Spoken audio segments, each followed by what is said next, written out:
तो हेलो प्यारे बच्चे, कैसे हैं आप सब लोग। आई होप आप सभी लोग बहुत अच्छे होंगे और अपनी पढ़ाई पे बिल्कुल फोकस होकर काम कर रहे होंगे।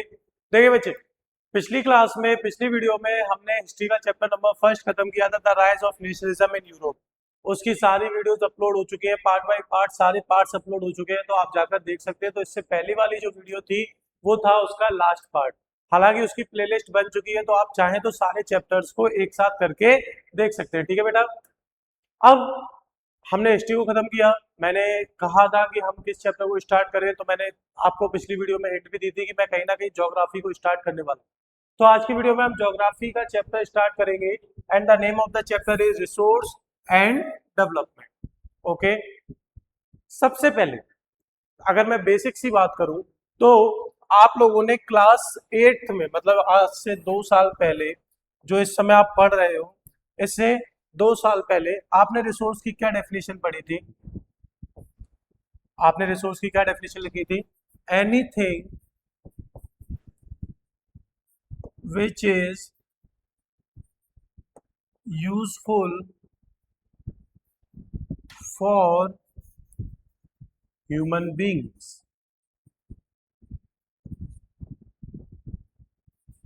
क्लियर।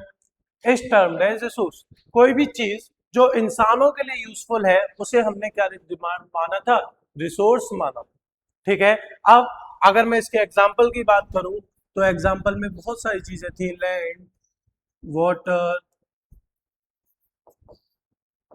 और कोल, ईटीसी। ठीक है। ये तो हो गई बिल्कुल बेसिक सी बात जो आपने क्लास 8th में पढ़ी थी। ठीक है। पर अब थोड़ा सा हम कहाँ आ गए? अब हम आ गए हैं क्लास 10th में। तो अब डेफिनेशन थोड़ी सी एक्सटेंड। ठीक है। तो पहले हम इसको दो पार्ट में डिवाइड करेंगे। पहले आज की वीडियो में हम पढ़ेंगे रिसोर्स के बारे में, फिर हम डेवलपमेंट के बारे में पढ़ेंगे। ठीक है। जो डेवलपमेंट रिसोर्स की मदद से किया जा सकता है उन सारी चीजों के बारे में पढ़ेंगे। पर पहले हम रिसोर्स के बारे में पढ़ते हैं, रिसोर्स समझ लेते हैं बहुत अच्छे से। ठीक है। तो रिसोर्स, ये डेफिनेशन आप पढ़ चुके हो। पर आज की डेफिनेशन क्या है? तो आज की डेफिनेशन के लिए हम चलेंगे सीधे बुक पर। ठीक है। So everything available in our environment which can be used to satisfy our needs provided it is technologically accessible। पढ़ के देखते हैं, फिर मैं ये सारी चीजें आपको बताऊंगा। ठीक है। Economically feasible and culturally acceptable can be termed as resource.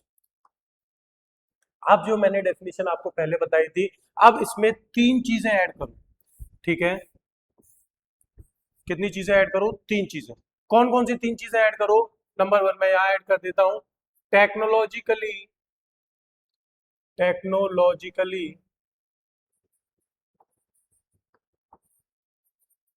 Accessible. ठीक है। दूसरा, इकोनॉमिकली फिजिबल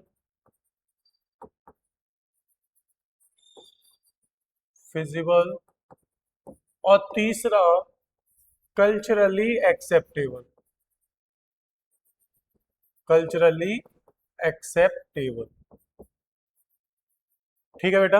अब ये तीन चीजें अगर आपके पास, मतलब अगर आपने किसी चीज को रिसोर्स बनाना चाहते हो और अगर उसमें ये तीन चीजें आ जाए, तो हम कहेंगे वो रिसोर्स है, अदरवाइज रिसोर्स नहीं। कैसे? समझो। सबसे पहले मैंने क्या पॉइंट रखा था? Technologically accessible. ठीक है। टेक्नोलॉजिकली एसेसिबल का मतलब क्या है? कि आपके पास, आप किसी चीज को रिसोर्स बनाना चाहते हो, वैल्यूएबल रिसोर्स बनाना चाहते हो, तो एटलीस्ट आपके पास सारे क्या होने चाहिए? टूल्स होने चाहिए, इंस्ट्रूमेंट्स होने चाहिए, टूल्स वगैरह होने चाहिए। ठीक है। इंस्ट्रूमेंट होने चाहिए, आपके पास ऐसी टेक्नोलॉजी होनी चाहिए जिससे आप क्या कर सके? उसको रिसोर्स बना सके। ठीक है। पहला पॉइंट आ गया। दूसरा point, economically feasible. Economically feasible means क्या है यहाँ पर? यहाँ पर मींस ये है कि अगर आप किसी चीज को रिसोर्स बना रहे हो, सपोज करो इसको हम रिसोर्स बना रहे हैं, तो इसमें जो हमारी कॉस्ट आ रही है, ठीक है, अब इससे हमें इतना आउटपुट मिलना चाहिए कि हमारी कॉस्ट की भरपाई हो जाए और हम किस में आ जाए? प्रॉफिट में आ जाए।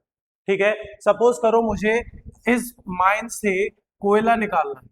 ठीक है। अब अगर मैं इस माइन से कोयला निकाल रहा हूं, तो निकालने में मान लो मेरा 100 रुपए खर्चा हो रहा है, ठीक है।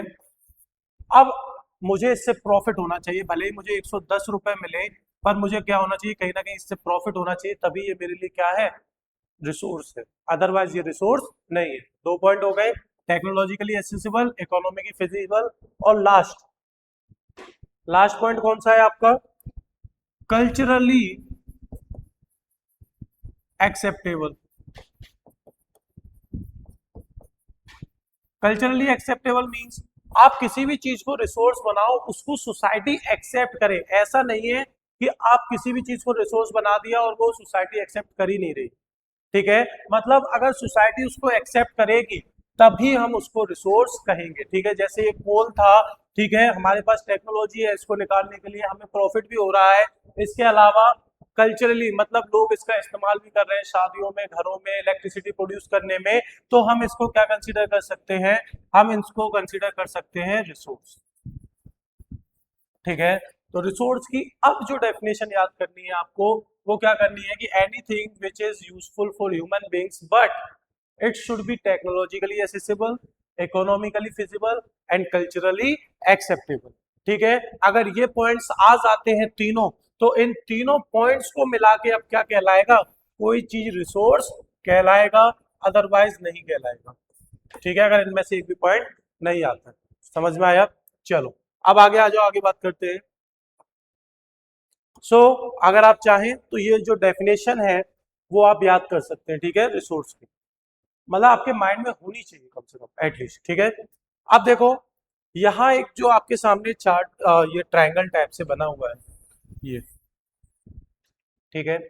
अब इसका जो है इंटरेक्शन क्या है, इसमें ये है कि टेक्नोलॉजी, इंस्टीट्यूशंस मतलब फैक्ट्रीज वगैरह ये सारी चीजें, और फिजिकल एनवायरनमेंट, इन तीनों के बीच में ह्यूमन बींग्स क्या करते हैं, इंटरेक्ट करते हैं, तब जाकर कोई चीज क्या बनती है, रिसोर्स बनती है। क्लियर।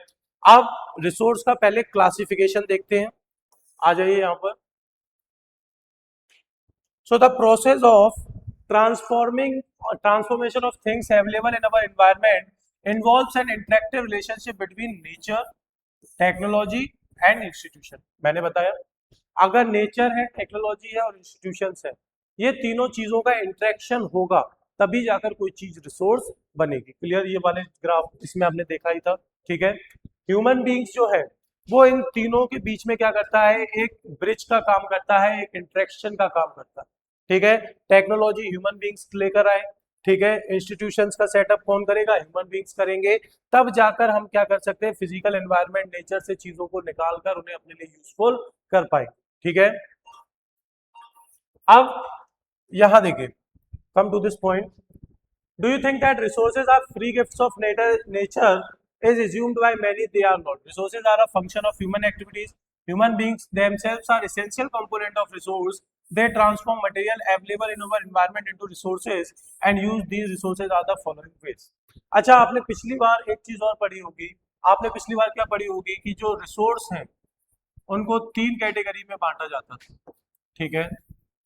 3 कैटेगरी कौन सी, नेचुरल रिसोर्स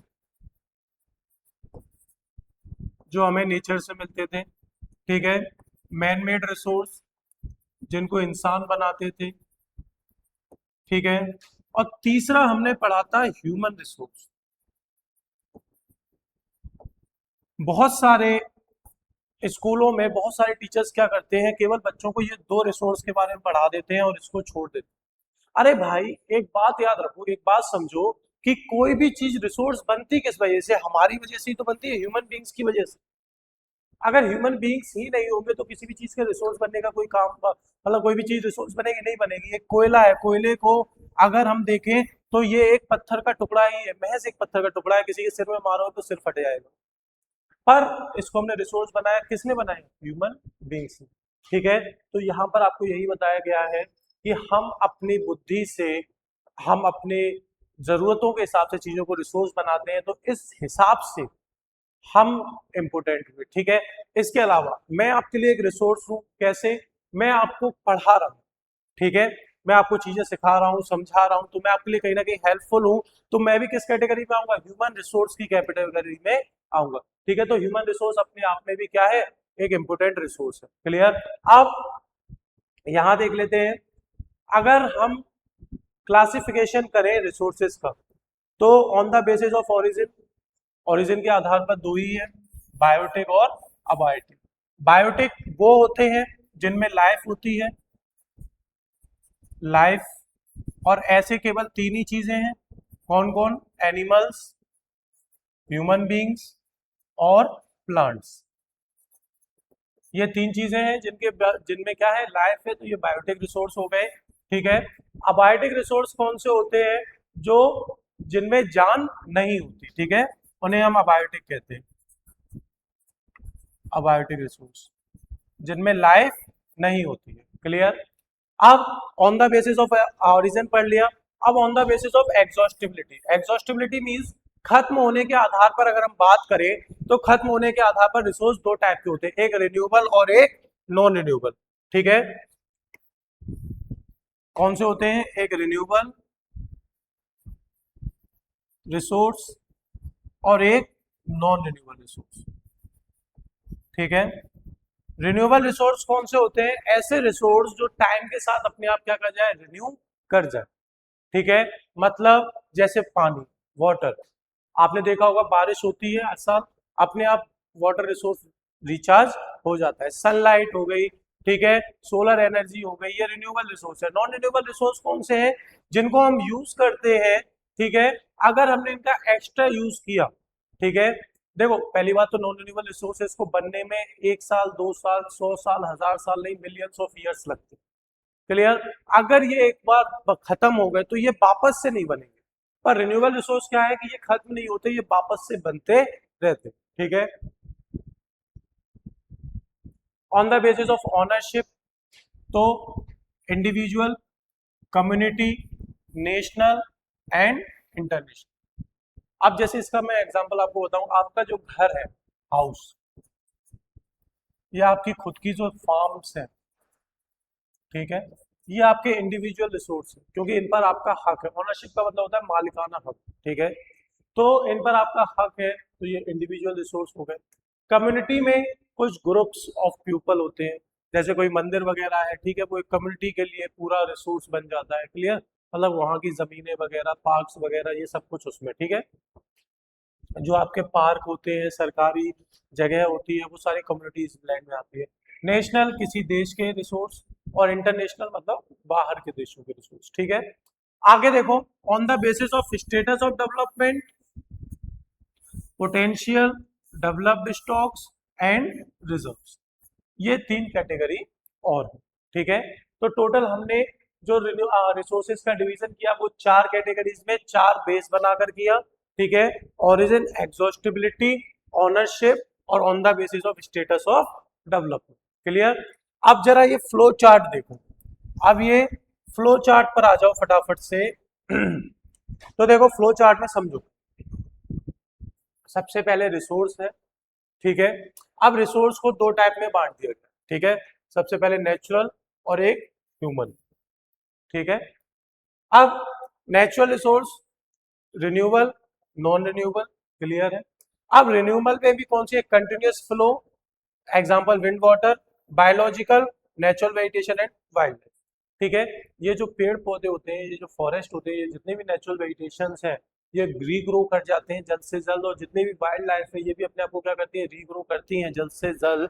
तो इन्हें भी हम किस कैटेगरी में लेकर जाते हैं, रिन्यूएबल रिसोर्स की कैटेगरी में लेकर जाते हैं। ठीक है।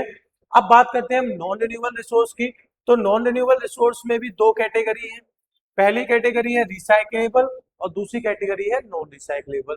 इसका मतलब क्या है, रिसाइक्लेबल मतलब जैसे ये जो मेटल्स हैं, आप इनको एक बार यूज करने के बाद वापस से यूज कर सकते हो। ठीक है। जैसे कि आयरन है, आयरन को आप क्या कर सकते हो, एक फॉर्म में पहले आपने क्या बनाया, आयरन से रॉड बनाई, ठीक है, फिर आयरन से शीट बना दी, ठीक है, उसी आयरन से आपने आयरन बॉल्स बना ली। मतलब आप उनको क्या कर रहे हो, रिसाइकल करके यूज करते जा रहे हो। पर रिसाइक्लेबल में कौन से आते हैं, वो होते हैं फॉसिल फ्यूल, जैसे पेट्रोल हो गया, ठीक है, डीजल हो गया, कोल हो गया, नेचुरल गैस हो गई, ये सारे के सारे किस में आते हैं, नॉन रिसाइक्लेबल में। ठीक है, अब नॉन रिसाइक्लेबल में कैसे, मतलब समझो तुमने मोटरसाइकिल चलाई, ठीक है, भूम करते हुए चला रहे हो उसको। अब जब तुमने बाइक चलाई, उसमें पेट्रोल एक बार डलवा दिया, वैसा तो है नहीं कि तुम उस पेट्रोल को वापस से उसमें इस्तेमाल कर लो, नहीं, क्योंकि एक बार वो कंज्यूम हो गया, खत्म हो गया, मतलब वो रिसाइक्लेबल नहीं। क्लियर। ह्यूमन में क्या है, स्ट्रक्चर एंड इंस्टीट्यूशंस, मतलब वही जो बिल्डिंग्स वगैरह बनाना, रोड्स वगैरह बनाना, कैनाल्स वगैरह बनाना, ये सब उसमें आता है। और क्वांटिटी एंड क्वालिटी मींस, जो मैंने अभी बताया था वो तीन चीजें बताई थी ना यहाँ पर, ह्यूमन रिसोर्स, इसका यही है।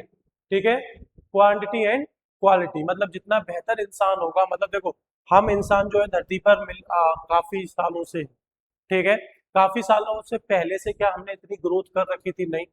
जैसे जैसे आपको क्या मिलती जाएगी, जैसे जैसे आपको नॉलेज मिलती जाएगी, एजुकेशन मिलती जाएगी, आपकी स्किल्स बढ़ती जाएंगी, वैसे वैसे आपकी ये तीनों चीजें मिला के क्या बढ़ाएंगे, आपकी क्वालिटी बढ़ाएंगे। ठीक है, तो ये फ्लो चार्ट याद रखना।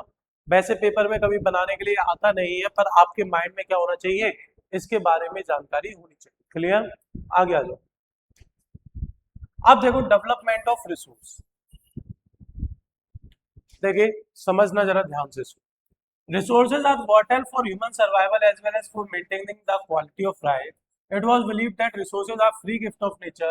As a result, human beings use them indiscriminately, and this has led to the following major problems. कैसे समझाऊं, एक एग्जांपल लेते हैं। अ, पानी है, पानी और पेट्रोल दो चीजें हैं। ठीक है, पानी घर में फ्री ऑफ कॉस्ट आता है, मतलब बोरिंग से आ जाता है, या फिर उसके लिए हमें मिनिमम 100 से 200 रुपए पे करने पड़ते हैं। तो बढ़िया आया पानी, कार धो रहे हैं, 10-10 बाल्टी से नहा रहे हैं, शॉवर चल रहा है, किसी को कोई चिंता ही नहीं। ठीक है, क्यों, वो फ्री ऑफ कॉस्ट। ठीक है, अब पेट्रोल लेने गए दुकान से, 100, वो पेट्रोल पंप से 100-110 की 1 लीटर दी, तो जब उसको डालते हैं ना, तो उसकी लास्ट बूंद भी क्या करते हैं, अरे डालो डालो इसके अंदर। ठीक है, तो ऐसे ही रिसोर्स जो हमें नेचर से फ्री ऑफ कॉस्ट मिल गए हैं, पर हम अपनी वजह से उन्हें क्या कर रहे हैं, इस तरीके से इस्तेमाल कर रहे हैं कि कहीं ना कहीं वो खत्म होते जा रहे हैं इनडिस्क्रिमिनेटली, मतलब बिना किसी रोक टोक के हम उनको क्या करते जा रहे हैं, इस्तेमाल करते जा रहे हैं, जिसका पहला घाटा क्या हुआ है कि रिसोर्सेज जो है, कुछ लोगों की लालच की वजह से अब धीमे धीमे वो क्या होते जा रहे हैं, खत्म होते जा रहे हैं। ठीक है, इसके अलावा accumulation of resource in few hands, which turn the divided society into two segment, rich और poor। दो कंट्रीज की बात कर लो, दुबई और इंडिया को ले लो। ठीक है, दुबई देखो कहाँ है, इंडिया कहाँ पर। ठीक है, मतलब वहां पर पेट्रोलियम वगैरह रिसोर्सेज वगैरह ज्यादा अच्छे हैं, तो वहां की ग्रोथ देखो आप। ठीक है, इंडिया के पास ऐसे रिसोर्स नहीं है, तो इंडिया की ग्रोथ थोड़ी सी कम है। क्लियर, समझ रहे हो। तो रिसोर्सेज का कुछ हाथों में चले जाना, ये सबसे बड़ी समस्या है, और इससे हमारी सोसाइटी में दो डिवीजन हो जाते हैं, एक अमीर और एक गरीब। क्लियर, लास्ट इस indiscriminate exploitation of resource has led to global ecological crises such as global warming, ozone layer depletion, environmental pollution and land degradation and land degradation। ठीक है, अब देखो, अरे एक सेकंड, एक सेकंड, मैं इसको जूम करना चाहता था। अ, एक सेकंड,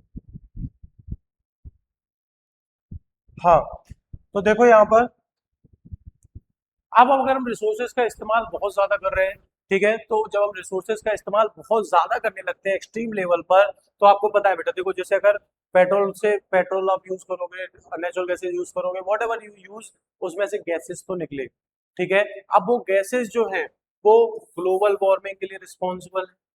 ठीक है, इसके अलावा ओजोन लेयर जो है हमारी, जो हमें प्रोटेक्ट करती है हार्मफुल सन रेज से, वो भी कैसी होती जा रही है, अब पतली होती जा रही है। ठीक है, इसके अलावा एनवायरनमेंट में पॉल्यूशन हो रहा है, और जमीनें, लैंड डिग्रेडेशन, सबसे ज्यादा जमीनों को नुकसान।